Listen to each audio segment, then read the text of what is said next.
at this up, man, there's some really big names here. And I want to talk about two of them because me and you have had a lot of conversations off camera about these guys. Devin Farrell, super talented. We see the upside, but he lacked the consistency last year.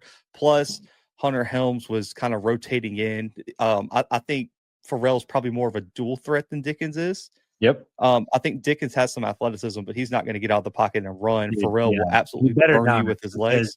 Dickens is going to get lit up. That dude's tiny. Yes, tiny. And also, too, you don't get the completion percentage and everything that you get with Dickens with Farrell. But also, too, I think Devin Farrell has an interesting case to make as a potential breakout player here because of his surrounding cast with what Rhode Island surrounded him with, specifically Marquise Buchanan coming back at wide receiver, arguably a top 3 wide receiver when we get to that episode.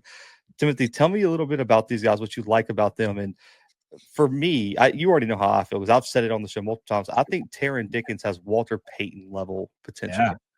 And I've even compared him to a young Lindsey Scott on the show. So I want to hear your thoughts, man, on Dickens and Farrell here in the potential breakout category.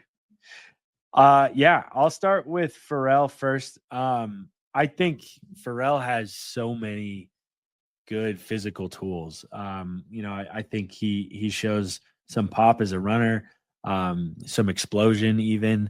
I think he's really dangerous. Rhode Island, I think, really missed that specific ability in the playoffs. I think he would have given them a much better shot at beating Mercer last year.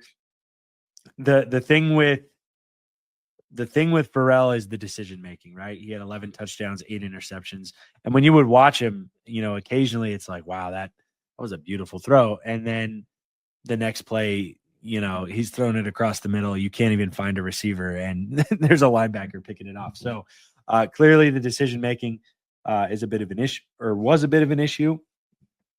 I do think, though, there's enough of that like physical tool there that you could see something really special coming out of that.